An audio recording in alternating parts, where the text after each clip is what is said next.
रत्तन और आप देख रहे हैं खबर 100। आइए रुक करते हैं आज की कुछ खास खबरों की ओर। मध्य प्रदेश के मुख्यमंत्री शिवराज सिंह चौहान ने देर रात अपने संबोधन में बताया कि अभी भोपाल, इंदौर, उज्जैन जिलों में किसी भी प्रकार की कोई छूट नहीं दी जाएगी। साथ ही साथ उन्होंने बताया कि अन्य जिलों में भी आर्थिक गतिविधियों में धीरे धीरे ही छूट दी जा सकेगी। मुख्यमंत्री शिवराज सिंह चौहान ने प्रदेशवासियों को कोरोना की इस जंग में साथ देने के लिए धन्यवाद कहा। साथ ही उन्होंने कहा कि इंदौर में टीआई की मौत हो गई है, जिससे मेरा मन दुखी है। साथ ही उन्होंने कोरोना वॉरियर्स को कर्मवीर सम्मान देने की भी बात कही। शिवराज सिंह ने आगे किसानों के खातों में रुपए डालने को लेकर बताया कि सरकारी दफ्तरों में भीड़ नहीं होगी और किसानों तक उनका पूरा पैसा पहुंच जाएगा। साथ ही साथ सीएम ने कोरोना वॉरियर्स और जनता को कोरोना की जंग में डटकर सामना करने के लिए शुक्रिया अदा किया।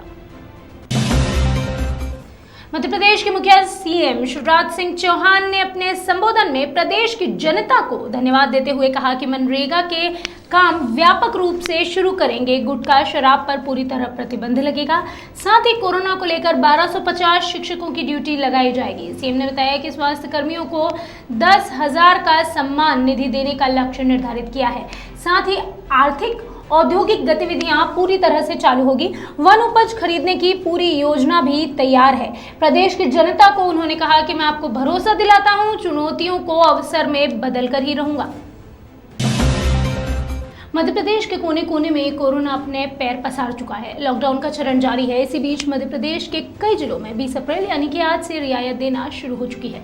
कई आवश्यक वस्तुओं के लिए धीरे धीरे ढील देने की बात भी कही गई है। लेकिन प्रदेश के मुखिया शिवराज सिंह चौहान के बाद इंदौर के कलेक्टर मनीष सिंह ने भी ये साफ कर दिया है कि ये रियायत इंदौर को नहीं मिलेगी। इंदौर की हालत अभी नाजुक है। अभी यहाँ किसी भी प्रकार की कोई छूट नहीं दी जा सकती है। साथ ही लॉकडाउन का सख्ती से पालन कराना होगा, क्योंकि अब भी शहर में 1% लोग ऐसे हैं जो अपनी मनमानी के चलते बाकी बचे 99% लोगों की जान को खतरे में डाल रहे हैं। इसीलिए इंदौर में अभी और सख्ती देखने को मिलेगी। पुलिस को दिए निर्देश में रियायत के मसले पर 25 अप्रैल के बाद हालात का आकलन करने के साथ ही कोई निर्णय लिया जा सकता है। मनीष सिंह ने बताया कि हालात नियंत्रण में तो आए हैं, उन्हें मैं अब बिगड़ने नहीं दूंगा। साथ ही उन्होंने कहा कि आने वाले दिनों में इंदौर में कुछ दिन और सख्ती की जाएगी। देखिए, अभी इंदौर में काफ़ी जो स्टेबिलिटी आई है थोड़ी, अभी ये स्ट्रिक्ट लॉकडाउन के कारण आई है। अभी हम लोग 20 से काफ़ी चीज़ें हम लोग ऑलरेडी जो एसेंशियल सर्विसेज थी हम लोगों ने खोली हुई थी। अभी तो इसको चलने देंगे, जो सख्ती चल रही है अभी वही सख्ती चलेगी। 25 के आसपास देखेंगे क्या पोजीशन है, उसमें कौन कौन सी और एसेंशियल टाइप की चीज़ें हैं जिनको कि हम लोग कर सकते हैं। उसके बाद फिर हम इसको विचार करेंगे। अभी तो यथावत ये जो सख्ती है अभी चलेगी। 25 के बाद एक बार देखेंगे क्या स्थिति बनती है। मध्य प्रदेश में तो कई जिले कोरोना के चंगुल में फंसे हुए हैं, लेकिन उनमें से इंदौर, भोपाल और उज्जैन की हालत खतरनाक बनी हुई है। यहाँ पर अब भी लॉकडाउन का सख्ती से पालन कराया जा रहा है। इसी के साथ साथ इंदौर जिले में देर रात जारी हुए कोरोना बुलेटिन से आपको रूबरू कराते हैं। आपको बता दें कि इंदौर से थोड़ी सी राहत भरी खबर सामने आई है, क्योंकि लगातार एक लंबा आंकड़ा लेकर चलने वाला इंदौर पिछले 24 घंटे में यहाँ 7 नए पॉजिटिव सामने आए हैं, जिसके बाद अब तक कुल मरीजों की संख्या 897 पर पहुंच गई है। साथ ही कुल मृतक की संख्या के आंकड़े पर अगर बात करें तो ये 52 है। इसमें राहत की बात तो ये है कि कोरोना से लड़कर अपने घर जाने वाले मरीज और अस्पताल से डिस्चार्ज हुए मरीजों का आंकड़ा 71 के पार पहुंच गया है। देश में लॉकडाउन जारी है। इसी बीच कई जगह से शिकायतें सामने आ रही है। अवैध शराब का कारोबार जोरों शोरों पर फलता फूलता जा रहा है। ऐसे लोगों के विरुद्ध शासन प्रशासन तुरंत कार्यवाही कर उनको सलाखों के पीछे भेजने में कोई कसर नहीं छोड़ रही है। लेकिन कुशीनगर से एक अजीबोगरीब वाकया सामने आया है। दरअसल कुशीनगर के आबकारी विभाग की घोर लापरवाही नजर आई है इस मामले में। लॉकडाउन के चलते शराब माफिया आदेशों और नियमों का उल्लंघन कर रहे थे, काली कमाई जोरों शोरों पर कर रहे थे।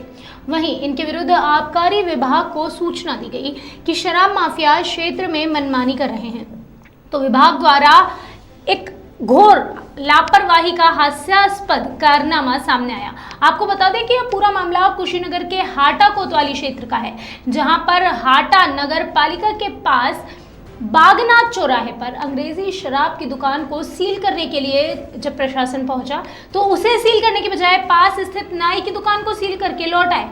जब लोगों ने विभाग को पुनः जानकारी दी कि नाई की दुकान को सील कर दिया गया है तो विभाग ने बड़ी बेशर्मी से दोबारा जाकर अंग्रेजी शराब की दुकान को सील किया। मुख्य चिकित्सा एवं स्वास्थ्य अधिकारी डॉक्टर अनुसुया गवली सिन्हा ने बताया कि कोरोना वायरस से लड़ने के लिए नोडल अधिकारी और चिकित्सा विशेषज्ञ डॉक्टर HP सोनानिया का जज्बा कुछ कर गुजरने का रहता है। इन्होंने अपने काम के बलबूते पर उज्जैन शहर में अपनी एक अलग ही पहचान बना ली है। डॉक्टर सोनानिया कोरोना वायरस के प्रति बेहद गंभीर और संवेदनशीलता से कार्य करती हैं। 24 घंटे सेवाओं के लिए उपलब्ध रहने के साथ ही संदिग्ध प्रकरण की जानकारी मिलते ही वे तुरंत मरीज का सामान्य परीक्षण करने के लिए तत्परता से काम में जुट जाती है। उज्जैन में कोरोना वायरस के पॉजिटिव मरीजों के बीच सजगता और सुरक्षा से कार्य करने वाले कोरोना योद्धा के समर्पण का यह अद्भुत उदाहरण है। हम इनके जज्बे को और इनके हौसले को सलाम करते हैं। कोरोना संक्रमण के चलते हापुड़ के गांव बछलोता में सरकारी और प्राइवेट कर्मचारियों ने साथ आकर गरीब ग्रामीणों को राशन वितरण किया है। इसमें ज्यादातर युवा शामिल थे जिन्होंने अपनी एक टीम बनाकर खुद पैसे जुटाकर गरीब असहाय लोगों तक जरूरी सामान और जरूरी वस्तुएं पहुंचाने का कार्य किया है।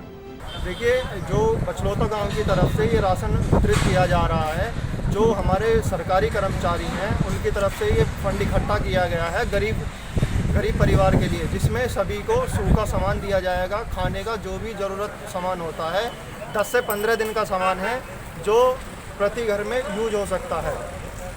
10 दिन। तो क्या आप बताना चाहेंगे कि ये जो सरकारी कर्मचारी हैं ये बछलोता गांव के ही हैं? ये सभी भाई बछलोता गांव के ही हैं जिन्होंने एक ग्रुप बनाया है जो गरीब परिवारों को ये जो खाने का सामान है वो वितरण किया जाएगा। और हमने एक ग्रुप बनाया था जो सरकारी और कुछ प्राइवेट जॉब वाले हैं, इन्होंने एक ग्रुप बनाया था, इससे फंड इकट्ठा किया है जो गरीब आदमियों को भोजन के लिए सूखा अनाज, जिसमें 10 किलो आटा है, कुछ दाल हैं, तेल है, चीनी है और चाय की पत्ती वगैरह है। और ये गरीब आदमी की सूची बनाई गई है जो खाने के लिए मोहताज हैं, इस समय काम ना चलने की वजह से उनको मुहैया कराया जाएगा। सांवेर में सेन समाज के आराध्य देव भक्त शिरोमणि श्री सेन जी महाराज की 720वीं जयंती रविवार को श्रद्धा के साथ साथ सभी सेन समाज के लोगों ने मनाई। उन्होंने घर में ही दीपक लगाकर बड़े ही हर्षोल्लास के साथ और धूमधाम से सेन जयंती मनाई। आज सेन जी महाराज की 720वीं जयंती बड़े श्रद्धा भाव के साथ सभी ने अपने अपने घरों में मनाई है। सेन समाज के आराध्य गुरु श्री सेन जी महाराज की 720वीं जयंती थी। जैसा कि पूरे विश्व में जो महामारी कोरोना का प्रकोप और इसके चलते संपूर्ण देश में लॉकडाउन और सोशल डिस्टेंसिंग का पालन करते हुए सभी ने अपने अपने घरों पर सेन जयंती मनाई है। उमरिया जिला मुख्यालय स्थित गांधी चौक में जिले के SP और पुलिस विभाग के अधिकारी कर्मचारी ने साथ मिलकर इंदौर में कोरोना पर शहीद हुए जूनी TI देवेंद्र चंद्रवंशी और लुधियाना के ACP NL कोहली को श्रद्धांजलि अर्पित की है। साथ ही कोरोना वॉर रूम का उद्घाटन एक बच्ची से कराया। साथ ही वहां मौजूद स्टाफ ने गीत के माध्यम से एक दूसरे को जागरूकता का संदेश दिया।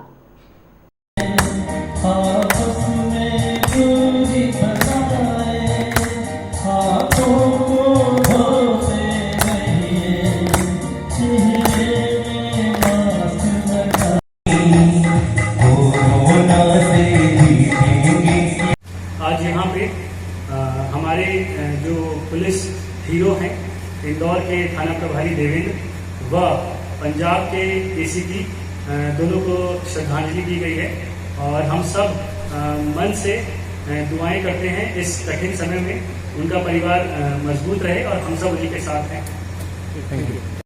उमरिया जिले में गांधी चौक में कोरोना वॉर रूम की स्थापना की गई है। जैसा कि सभी को ज्ञात है उमरिया जिला अभी भी हमारा ग्रीन जोन और सेफ जोन में है, पर प्रशासन और पुलिस जरा से भी तैयारी में चूक छोड़ना नहीं चाहती है। इसीलिए हमने इस वॉर रूम का आज स्थापना की है। इसमें लगभग 14-15 ऐसे बिंदु हैं जो कि सभी विभागों से समन्वय इसमें किया जाएगा और अलग अलग तरीके की सुविधाएं हैं। खासकर इसमें चलित आपका कैफेटेरिया है, सुपरमार्केट है, एम्बुलेंस मेडिकल किट के साथ रहेगी और एक यहाँ पे सैनिटाइजिंग रैक भी स्टैब्लिश की जाएगी। इसी के तहत जो सर्विलांस होगा वो ड्रोन और सीसीटीवी कैमरा के द्वारा होगा। इस वॉर रूम में पीए सिस्टम जो कि अनाउंसमेंट सिस्टम होता है, इसके अलावा रेडियो कम्युनिकेशन या फिर जिले का पूरे जिले का जो संपर्क है खासकर जो पुलिस यूनिट्स के साथ होता है वो भी इस वॉर रूम में स्थापित किया जाए। अभी के लिए बस इतना ही। बाकी हर खबर हर अपडेट के लिए बने रहिए खबर 100 के साथ। जनता की बुलंद आवाज। घर पर रहिए, स्वच्छ रहिए, स्वस्थ रहिए और अपने हाथ धोते रहिए।